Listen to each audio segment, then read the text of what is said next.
Welcome to the Art of Procurement podcast. My name is Philip Heitzen, a 20-year procurement practitioner, former head of procurement and advisor to procurement leaders around the world. I started Art of Procurement to help leaders and their teams access the resources they need to increase their impact through insight-driven procurement. You are listening to our flagship podcast where we pull back the curtain and shine a light on the strategies, tactics and tools that leading procurement teams are using to align their impact with the needs of their business. And today I'm joined on the podcast by Telecom expert Jeff Poirior, the President and COO of Valicom, who offer telecom and technology expense management solutions. Jeff recently joined me on a sponsored AOP Live webinar where we fielded questions on a range of topics related to getting control of your telecom spend. We cover the current state of the category, common strategies and tactics used to manage telecom expenditure, and some considerations should you be looking to leverage an external partner to help you manage your telecom spend. And as part of this AOP Live, we actually also collaborated with Valicom to create a checklist that's designed to analyze the health of your current telecom procurement management strategy.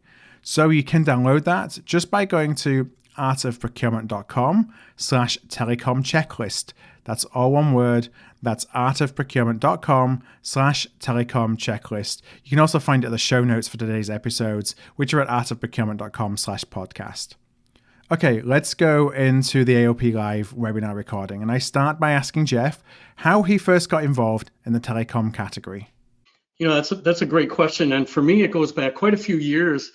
I spent probably a little over 20 years on the decision-making side. I was running data centers and infrastructure in general. So it'd be wide area networks, local area networks, voice and data. And so I really got involved from a procurement standpoint right out of the gate, right? Mm-hmm. You know, the expenses, you know, your overhead. And when I was on that side of the table, everybody looked at, you know, IT and IT infrastructure and the related services as necessary evil overhead, right? You know, the business, you're not revenue generating anything, right, but we have to spend it. And so you became at least I became very quickly oriented on procurement and, you know, the need to be able to manage that process efficiently, as well as going after and partner with people that you can trust to actually help you with that process. So it's something that you've been working in for a long time. It's a space that you've seen a lot of sides of, and I know you're going to bring that to bear for us today. And the first question I actually have is from Kartik. And Kartik asks, what makes telecom spend different from other spend categories that procurement manages? That's a really good question. And I think what it's probably the easiest way to respond to that is telecom and the technology that we use and we call infrastructure today is such a moving target. It changes at such an incredible pace. And so unless your organization is static, meaning you don't really change any communication devices, whether that's internal, external, or how you ship your products or your web, whatever it is, it touches everything the business does internally and externally one way or the other. So I think the complexity and the dependence on it really sets it apart. Mm-hmm. I imagine it's one of those categories as well where everyone has an opinion on. You know, every individual who can't get the cell phone reception because of, you know, whatever the network where their house is, has an opinion on what an organization should do in terms of its telecom spend. You know, and that's right. You know, so it used to be as easy as when I was much younger and growing up in technology.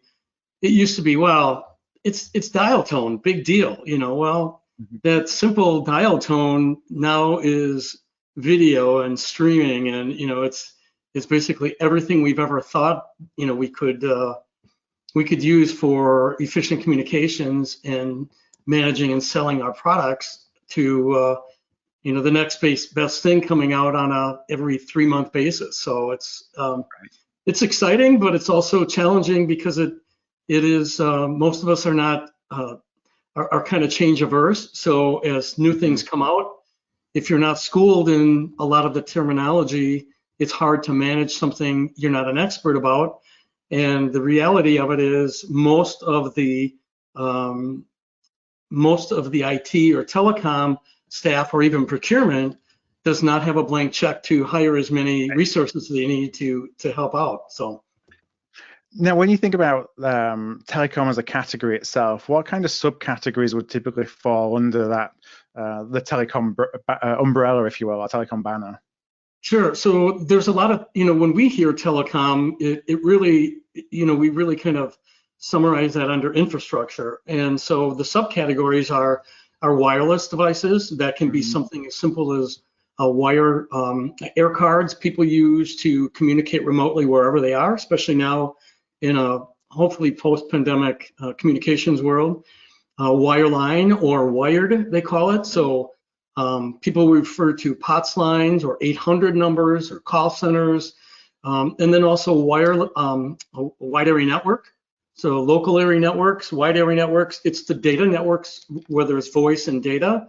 In something as simple as what they call a POTS line, right, is plain old telephone lines, just circuits, whether it's to a security room or a guard shack, whatever it is. So those are kind of some of the subcategories that would come into play, that we would consider anyways.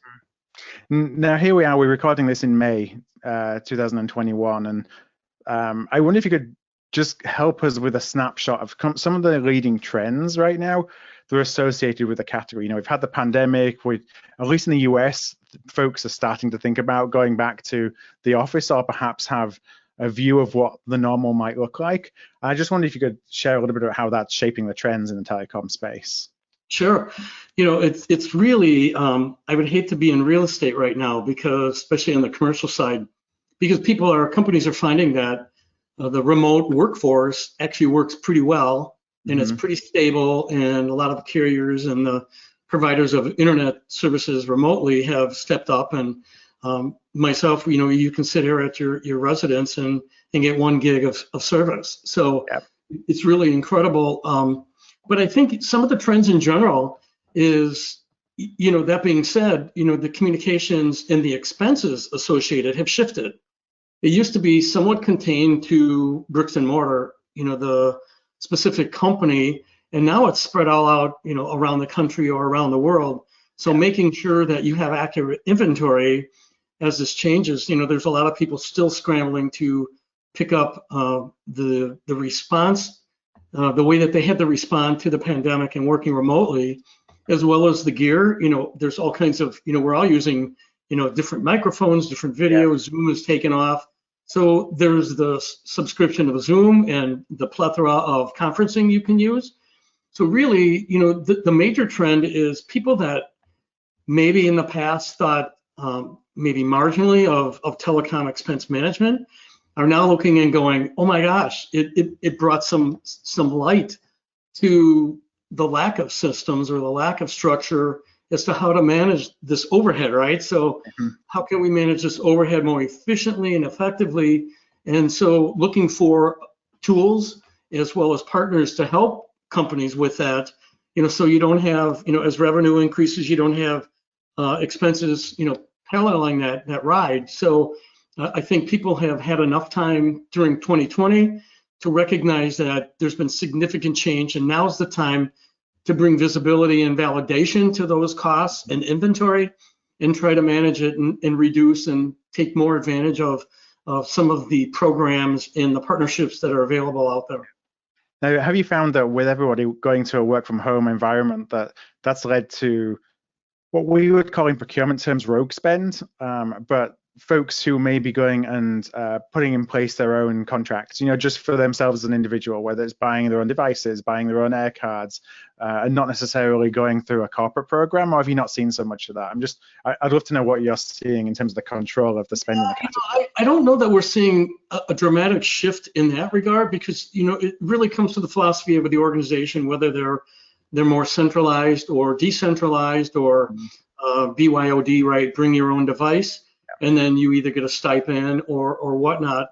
But when it comes to the organization, especially when they're making decisions to release some of the bricks and mortar that they have in favor of more work at home, when they're finding that people are productive, and if anything else, they're probably in most cases even more productive, they're able to kind of look at, the advantages of that. So, the stipends, I think, are changing, but even the corporate organization is looking at what makes more sense. How do we comp people that are working from remote in terms of not only the inventory, but the workstations, ergonomically, and everybody has different requirements. Mm-hmm. So, we have an opportunity to respond to allow people to work in a comfortable, productive environment. I have a couple of questions that just kind of generally about the category of telecom spend. One of them is from Maria. Maria asks, in many companies, telecom spend is in the hands of areas such as IT or finance.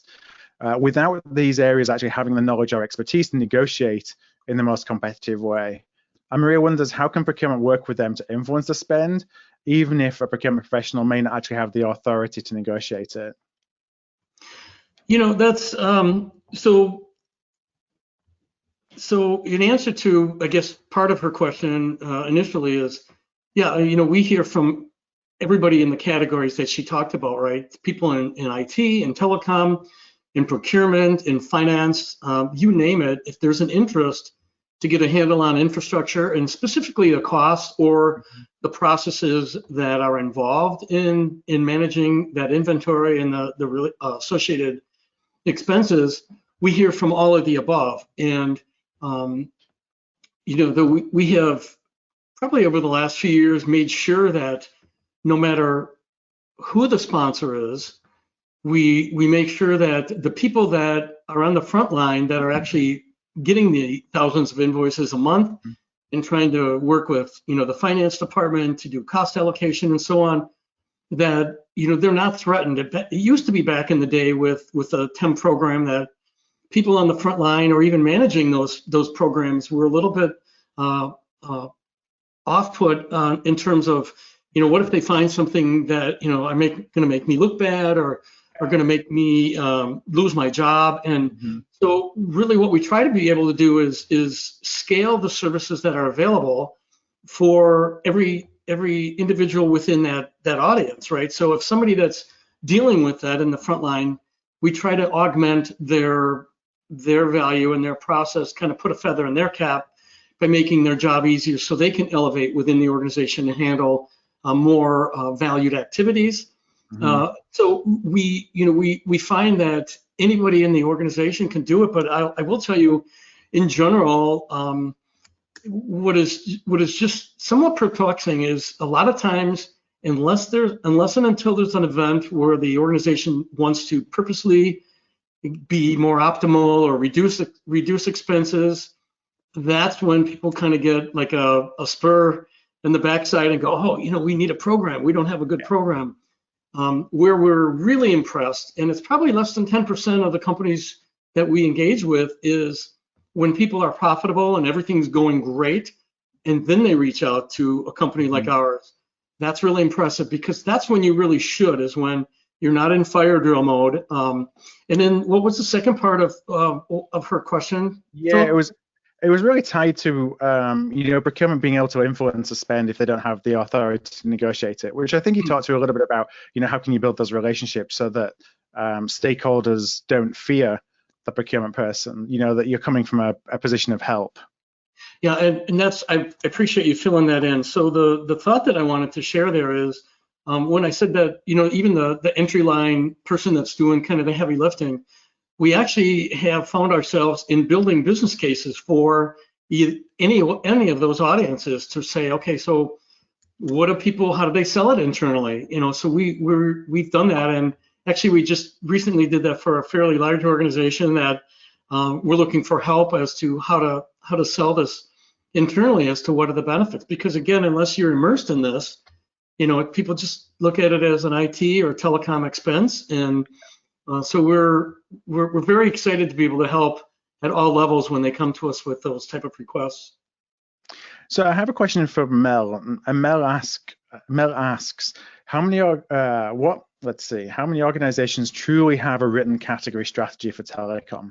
And if an organization does have a real kind of connected strategy, what kind of factors should a strategy include? Wow, that's very maybe there's some personal revelation involved with that question perhaps, but we really I would have to say that maybe out of 100% of the organizations that we deal with, and we've been doing this for 30 years, I would say maybe 25%. Everybody, I shouldn't say everybody, but most companies have a technology roadmap. Yeah. So they know what kind of technology they want to use, today and in the future, and where they've been in the past and how they can learn and leverage that. But very few really take the time to understand the current processes involved in technology expense management. And that's, there's so many players involved. It's not just IT and telecom, but it's procurement. A lot of times we're speaking with IT category managers that are tasked with, reduction and optimization. And that really involves both direct benefits to the organization with, actual cost reduction, benchmarking, those type of services, as well as indirect in terms of how can you help us utilize the resources that we have more efficiently. How can, sometimes people will come and say, the invoices that they have to pay every month, they're paying, sometimes they know it and sometimes they don't, they're paying exorbitant late fees. Right. And it's really because of an inefficient process. They may say, well, these invoices, depending upon the level of the invoice, needs 2 or 3 levels of approval. And maybe those people are scattered all over the country or all over the world. So how can we securely obtain that information in an efficient way where perhaps you get a secured email that, okay, here's these 10 invoices, here's the current amount, and by the way, here's the last 3 months, so you can see if there's any variance at all, and you can go, oh yeah, that's great. So providing that data in an efficient, secure manner that helps people do their jobs faster. So again, you can make better, faster decisions with timely data. Mm-hmm. Kelly, I'm going to come to you just to see if we've had any questions for Jeff from the audience today. We have, as a matter of fact, and I know I'm off camera, but I'm smiling sitting here looking at this question, waiting to ask it, because Phil, I think you're really going to appreciate this, given a lot of the conversations that we've had recently around all spend categories, truthfully. And apologies in advance. I hope I'm doing okay with this name. But Adi Nati asks, how much IT or telecom expertise does procurement need to have in order to be effective in this category? So Jeff, to sort of fill you in on a lot of the conversations we've been having at Art of Procurement and with the procurement community at large, there's a big debate raging right now about whether procurement really does need to have category expertise in-house, or whether it's enough in the right categories to instead focus on process expertise and strategy and market insights and research. And so I think that's largely what this question reflects. Would you advocate for someone being maybe dedicated to IT in such a way that telecom is part of this procurement professional's responsibilities? Or do you think it's enough to make sure that the business has that expertise and we can just be generally comfortable with terms and contract structures and cost drivers and focus on more procurement areas instead? Well, that's a really deep question, and I guess I would start by responding. A lot of that approach and a lot of the answer that I'll get into in a little bit really depends on the philosophy of the organization. So sometimes we talk to people, maybe they produce a product, a physical product, or it's some services or software, whatever the case may be, whatever the organization's purpose is, and they decide whether managing telecom expenses and that inventory is a core competency that they need to be an expert in. And so most of the time, and as I mentioned during my brief introduction, when I spent 20 years on the IT side of the table, for my experience, we never ever received approval for what in most cases would be considered adequate telecom expertise. But to answer those questions and to help formulate whether or not you need it or what is enough for resources, excuse me, is we usually ask our clients and partners three things: is does your organization have enough resources, the time, or expertise? And if you say no to any of those, or no to all of those, then if you say no to all of those, I would strongly advocate for some pretty serious resources to procurement and /IT to have in-house. And that also depends on the complexity of the telecom environment within the organization.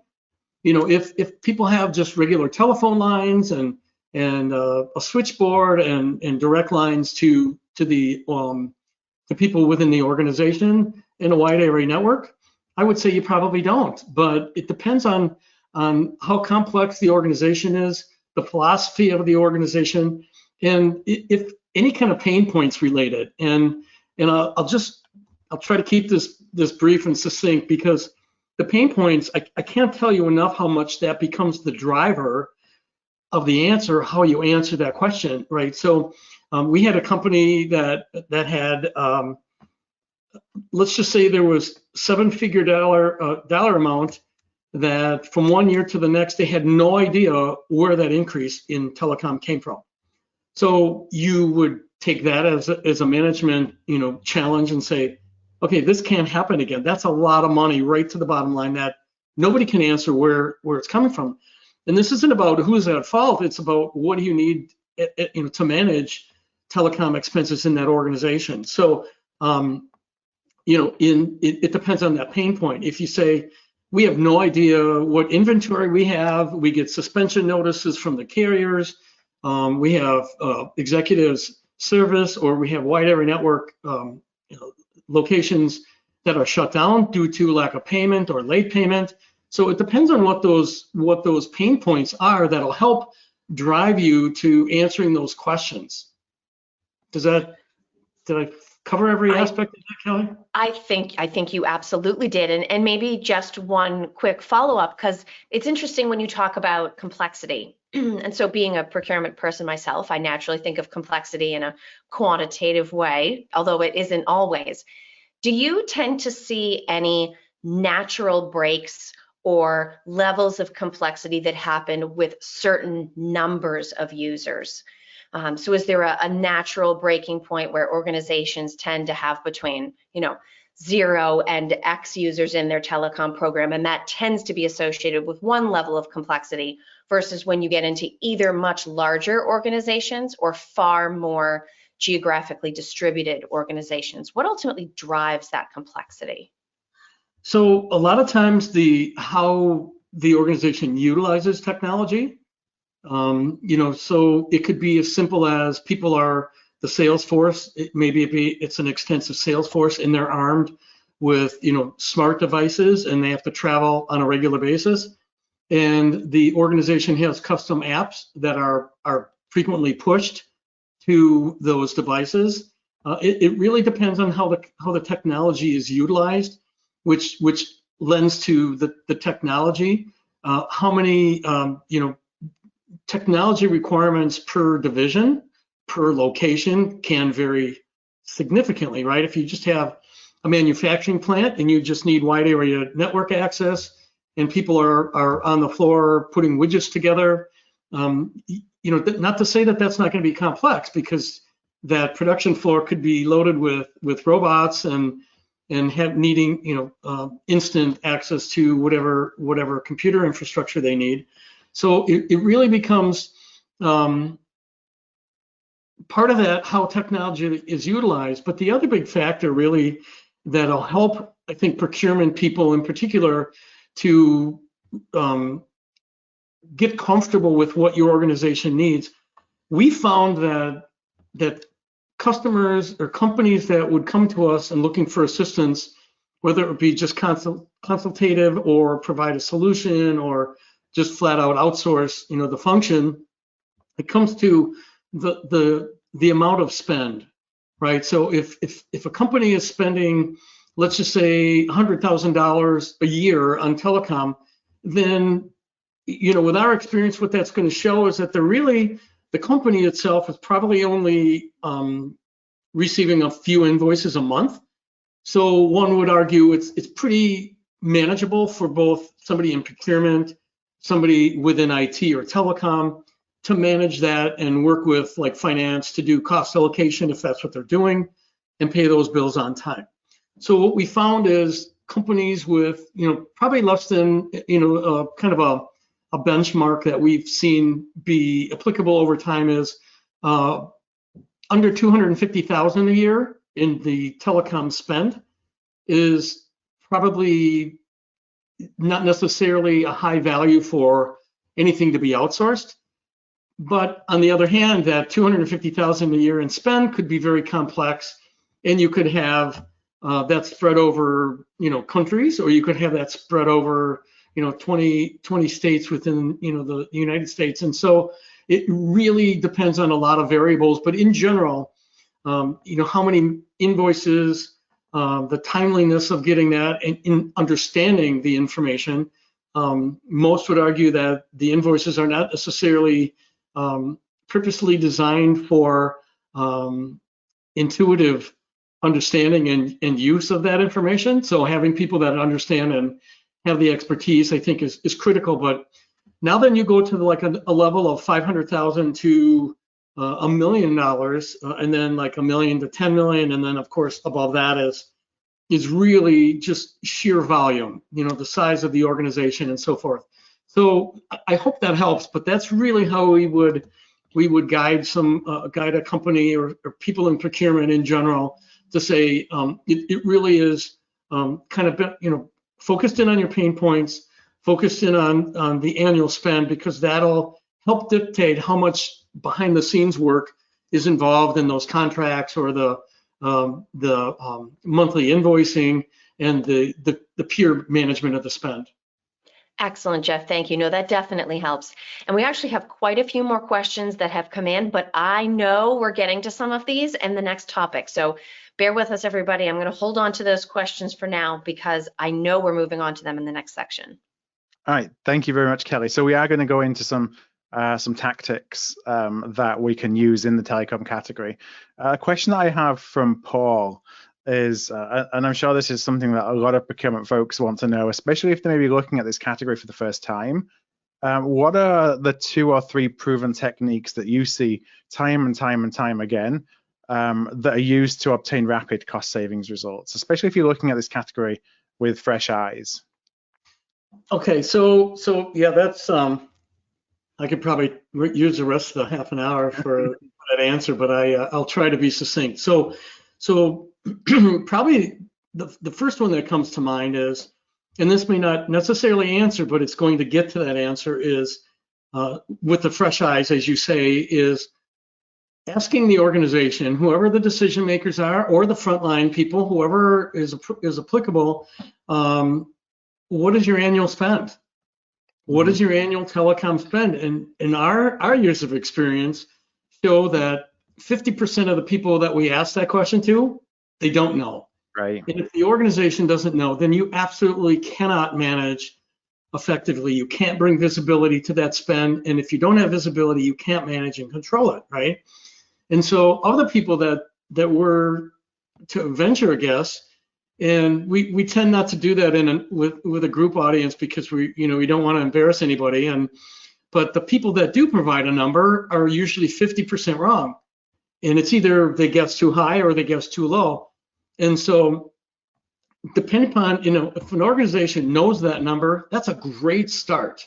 Yeah. Okay. So first of all, having people be aware of what that spend amount is and what it was last year and the year before. Is it, if the business increased its revenue by 20%, did those costs go up 20%?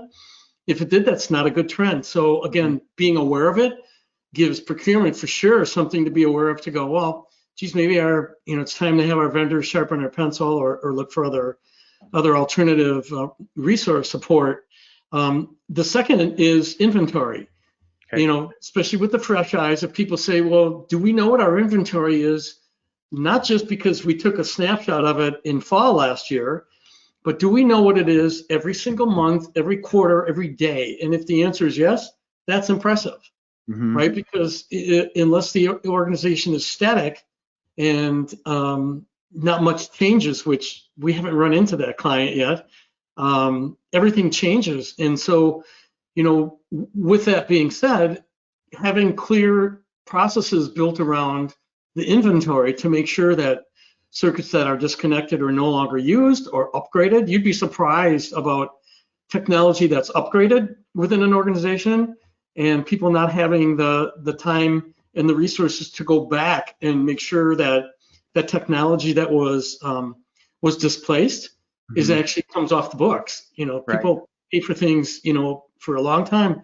And then, when you look at contract compliance, so if you don't have that inventory, so one of the things we look at, and if you're going to write anything down in procurement, some people are not familiar with this, but looking at on a wireline or wired type of telecom expense, there's something called customer service records, and that is referred to in the industry as CSRs. And what that is the vendor's record of inventory. So CSRs, customer service records, are the vendor's record of inventory, and that's important because that's what the vendor sees in their records, and that's what you're getting billed on. So if you don't have your own inventory to validate that inventory, then you're really at their will, and maybe the records are accurate and maybe they're not. And then the other thing is to keep in mind is if you consider the industry watchdogs that we pay attention to, like Aberdeen and Gartner Group, in Forrester, you kind of look at those, and collectively they would agree that 12 to 15% of all invoices come in with errors in them. Yeah. So again, having that inventory, having tools in place to identify any variance. We have clients that say, I want an alert if it's $1 more than it was last month. And we have others that say, no, if it's within 10%, we're good with it. So I know I'm talking a lot, but that's really important. Those items I think are really important to take into consideration. No, it's really important, I think, to, one of the questions I had as you kind of sharing some of those areas is that it's a little bit of a mix between things you can do within the confines of your existing agreements and perhaps, looking elsewhere at more effective rates and things like that. But I wonder, does the majority, not to say that you should focus on one only and not focus on the other, but do you see the majority of the opportunities, at least short-term opportunities, around optimizing your existing spend and your existing carriers and your network and your inventory, as opposed to going out and perhaps what may be the more traditional procurement route, which is let's wait for the contract to expire and go and rebid it again and see if we can get lower rates. That perhaps it's not, that we shouldn't be waiting for that, but there's an opportunity in the existing structure. And the reason I want to focus on that as well a little bit is because we talked about change being so hard. That's a way that you can reduce cost without having to go through a change management process. So I just wonder if you kind of see when you're coming into it where the opportunities are and if you guide and steer to one versus the other.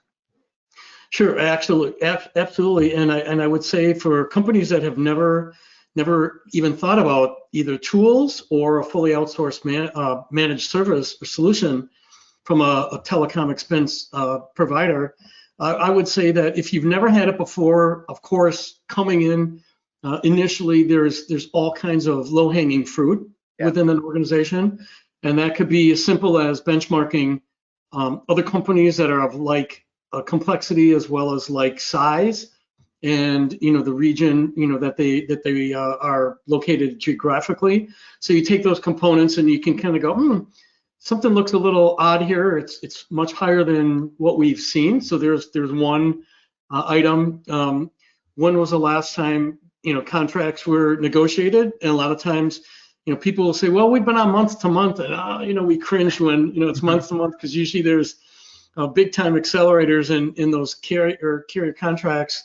But you're right. The best way is, it's like jumping rope. Don't wait for those contracts to expire, because if you start looking at it right now and the contract's not up for 6, 8 months or even 12 months, it gives you enough time to evaluate your process and your own kind of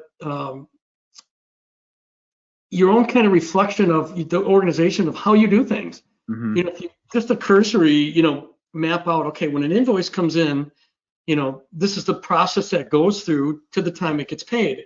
Okay, great, that takes care of it getting paid for the company. but what about the inventory? Is anybody updating the inventory? Sometimes it's spreadsheets.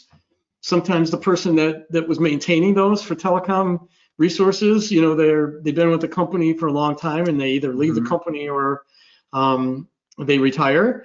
Sometimes we find homegrown tools that are put together and no longer meet their needs. So I would say that the really taking a look at those things right out of the gate to make sure you understand what your pain points are. You know, if costs are getting out of control or if you don't know the inventory, being able to focus on that. But you shouldn't wait for the expiration of the contract. That's a bonus opportunity to identify that. But if you're trying to do both and say what all the things and the processes in our structure, kind of a process map that work and what doesn't work, what's manual, what could be automated, don't wait for that, because that's a monster, can be a monster undertaking, and you probably will never have the resources to just stop what you're doing and address it as a whole. So kind of chopping that up into pieces is we would help our clients identifying like the top 3 items that you're looking to resolve and go after those first, so you get familiarity, you get some success, and the organization typically has some you know, cost reduction right to the bottom line, and it's really great to build on, you know, some of that success.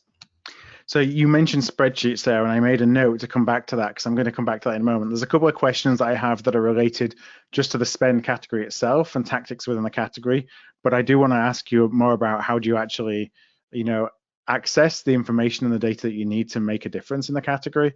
But if we focus on the category itself, let's see, one of the questions we had from Patrick was our bundled deals, and Patrick's thinking about WANs, LANs, mobiles.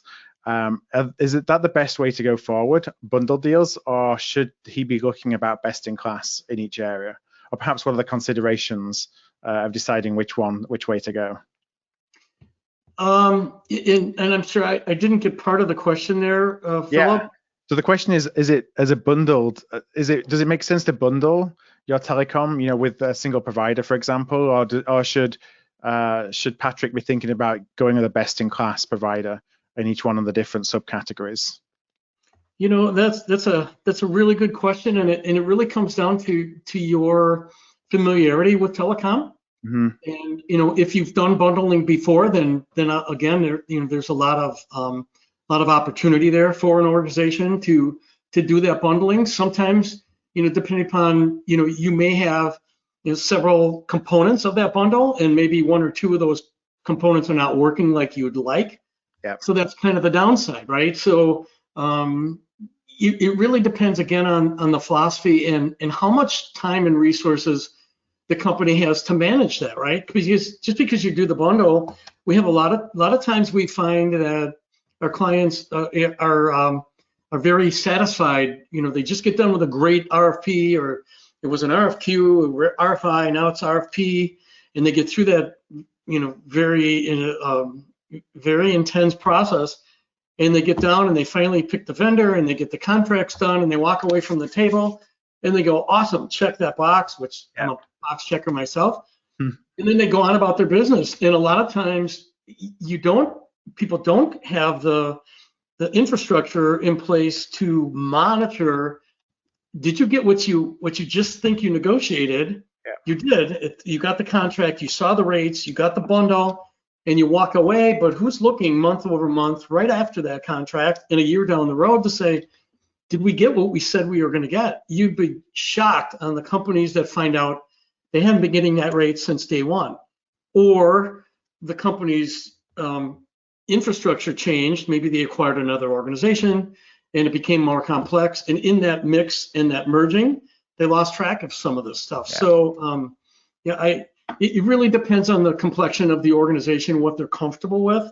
But if you are going to bundle, then be prepared to be attentive to that bundle and make sure that the components and the agreements that you made from something as basic as a contract of compliance is taking place, and then any kind of variance is variance that you expected. If not, raise a flag.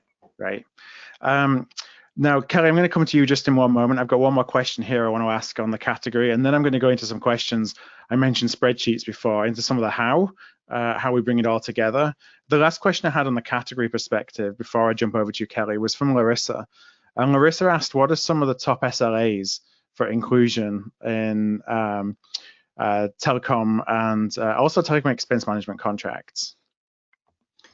So did you say SLAs, Philip? Yeah, so SLAs, what are some of the top SLAs that you typically see that are most appropriate in this space?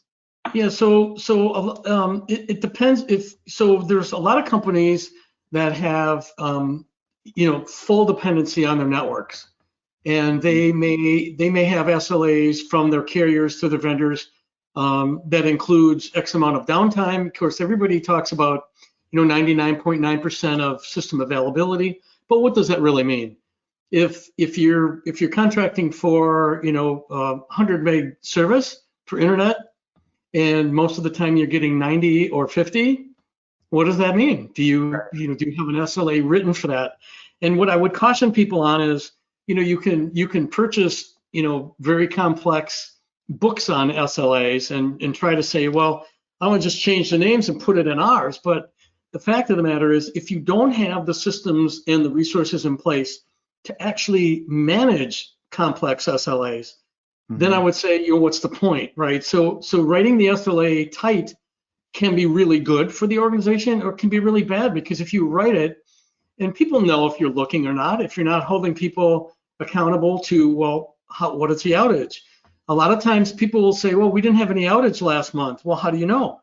If you don't have tools in place to manage that, some organizations we find are managing down to the micro break, right? Yeah. So you might be typing away and you don't notice a problem, but you just had an outage, depending on how you define it.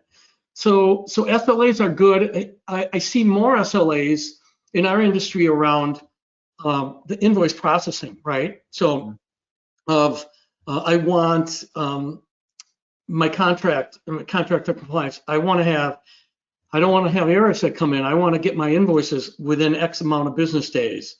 And then if you're working with a company like us, their SLA might be, okay, the invoice comes in, we expect maybe there's internal approvers, there's the auditing that goes on, there's cost allocation, and the organization might say, so for the time it takes to do those components, receive the invoice, inventory the invoice, audit the invoice, cost allocate, and pay it, you'd have specific LOA or SLA on those components of those process, right? So I want that invoice, the time it comes in, to be audited and ready for approval in 5 days or 8 days, depending upon the organization. So we see that more prevalent than very involved specific SLAs to vendors, only because of the enormous effort it takes. And again, if you have technology and they have the budget for that, then that's fantastic, and I strongly encourage it. But it's the kind of thing that if you put it in writing and nobody ever checks you on it, then you never know if you're getting the value that you expected, and you don't know if you're not getting it, right? I mean, if you can't monitor your own process in your own SLA, then what's the point? So if you're going to do it, then do it, to the nth degree, to make sure that everybody's being held accountable, including the client that's calling out for that SLA. Kelly, I'm going to come back to you to see if I know that we've got a lot of questions that have come in. So if there's anything particular that you would like to ask Jeff from the audience. Yes, actually, there's one question Jacob has asked that I'm interested in hearing the answer to. He's wondering about the difference between, we've talked a lot about helping rationalize and manage the cost of existing requirements. But if procurement is entering into a conversation with IT, with finance, whoever else has ownership responsibility within the telecom category, what are some interesting questions that procurement might be able to ask their other internal colleagues to help them anticipate what their future needs might be, either in terms of demand and users, the number of users being covered, or in terms of the types of services that they might require? Yeah, those are great questions. So, yeah, so again, assuming that you have your arms properly wrapped around your existing spend and that whole process of managing your inventory and your technology, then it's easier conversation to have. If you don't, then you're kind of asking a couple of really hard things at the same time. However, focusing directly on what questions they can ask their internal colleagues is, what is the anticipated growth of the business?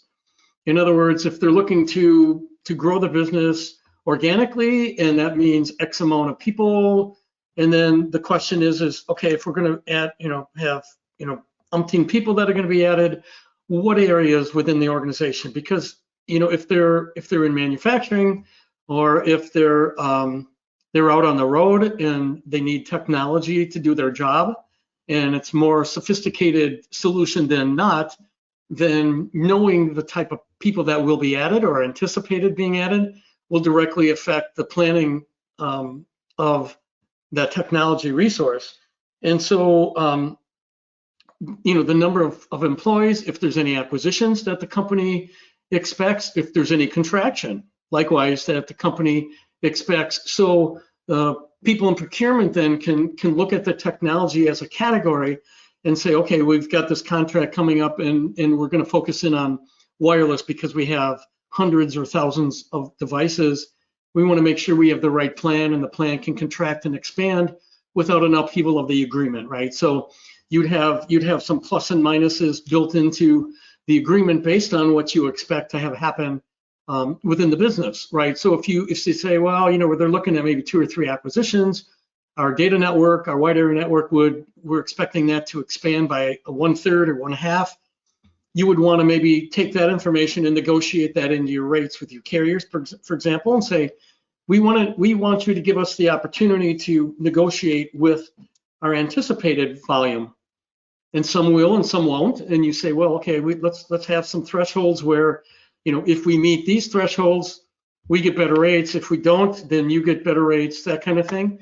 So if the organization has a really good handle on those planning kind of flags, it can be really helpful to procurement and to IT and telecom as to how to plan resources to accommodate. That's very interesting, Jeff. Thank you for that answer, and thank you, Jacob, for the question.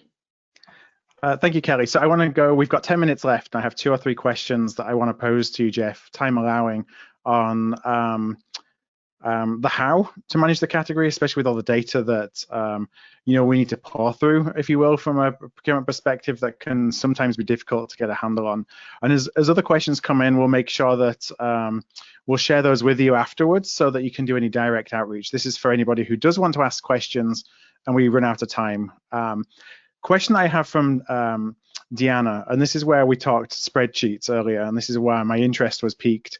Deanna says, we keep telecom vendor information in a spreadsheet. I'm currently creating a SharePoint site just for our 42 sites that are associated with telecom. What is the best way to track telecom vendor information? Yeah, the best way to handle it is really having a tool that's intended for it. Mm-hmm. People use spreadsheets, and there's nothing wrong with it, depending upon what you expect for them. So a spreadsheet can be used for as simple as inventory. It can be used for inventory and cost.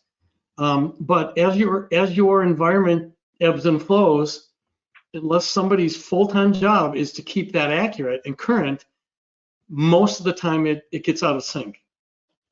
Is there a place in that spreadsheet for contracts, right? So I have one central repository for all things related to telecom expenses or infrastructure or technology expenses.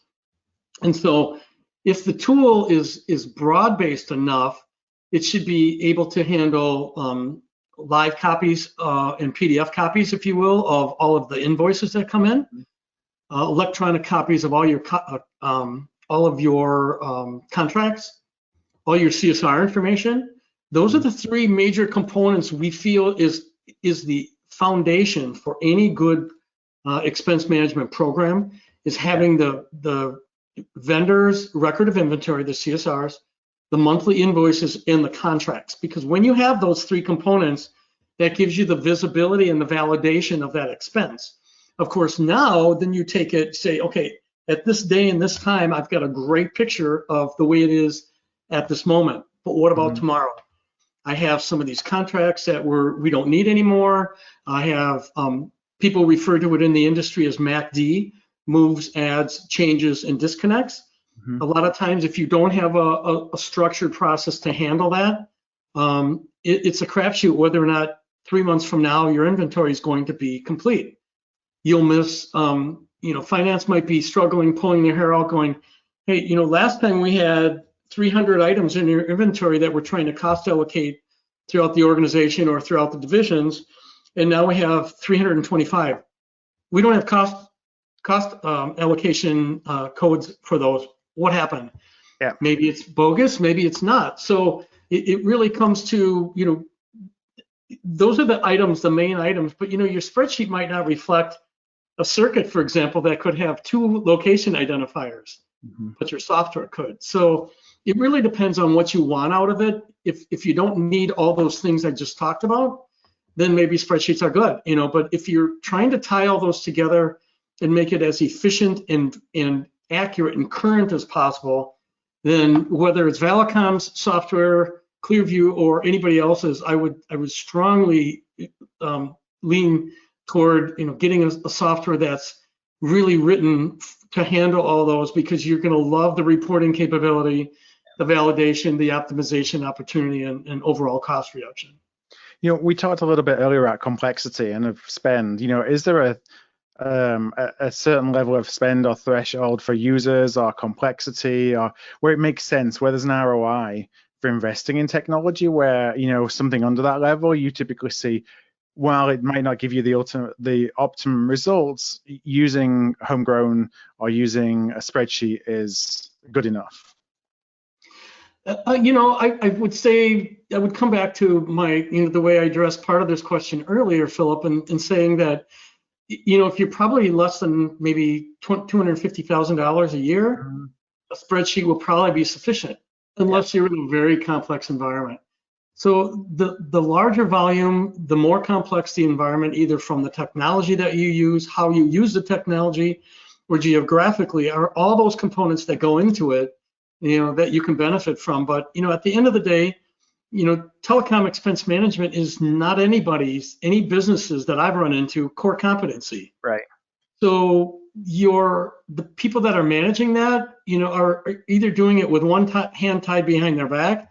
They typically have, multiple other requirements of their job, and this is not their sole responsibility. And with that lends itself to inefficient handling of a very serious expense. We found that it can be anywhere from 1% to 5% of the business's revenue. The technology component, and again, as I said, it's it's an overhead to the organization, and some would look at it as a necessary evil. So if you go with that depiction, then you might as well be in a position to make sure that that you're holding yourself accountable, that we are managing this resource and this expense as efficient as possible for today and for the future.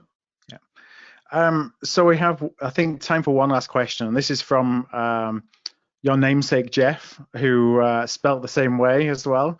And it's really a question around telecom expense management providers more generally, and perhaps the expectations that Jeff has of, or what he should have of providers in this space.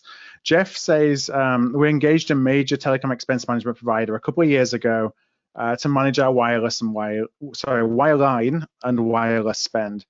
There's a lot we've liked about the services, but one of the major issues is getting any granular visibility to the rates that we're paying, or rather that they're paying on our behalf. They give us reports with high-level metrics, but so far I've been able to provide the kind of granularity you would get as a retail customer. And they want that to be able to do their own internal benchmarking. So the question really is that common? Like, what's your view in terms of granularity of rates?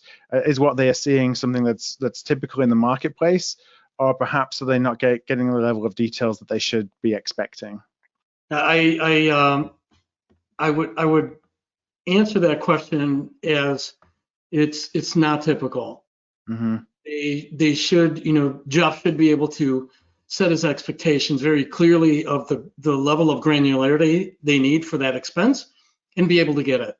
And if they can't, either give them the opportunity to provide that for you or not. Not everybody's the same, right? So in our software, we have over 70 reports, but we always still run into the client that says, but I need that granularity, or I need things presented in a different way because we allocate different. So write me some custom reports. Anybody should be able to do that for you today. I don't know if it's common within the industry, but we don't charge for customized reporting throughout the entire engagement. That means taking existing reports and modifying or creating new ones, but Jeff should typically be able to get exactly what he needs. And if not, then, I would ask for the order again. Yeah. And, if it's that critical, then, check out to see, make sure that what you're asking is legit. Do an RFI, do a very simple RFI. You don't have to write, 100-page RFI, but just do a very simple, to vendors that you think would be potential options for you, and find out. And you might find out, oh, you know what you're asking for is very unique. Okay, now you know. But our experience with 30 years in the business is you should be able to get the level of granularity that you like. Thanks for listening to today's podcast. Now, as part of this AOP Live session, we actually collaborated with Valicom to create a checklist that's designed to analyze the health of your current telecom procurement management strategy. To download it, just go to artofprocurement.com/telecom checklist. That's all one word, and that's artofprocurement.com/telecom checklist.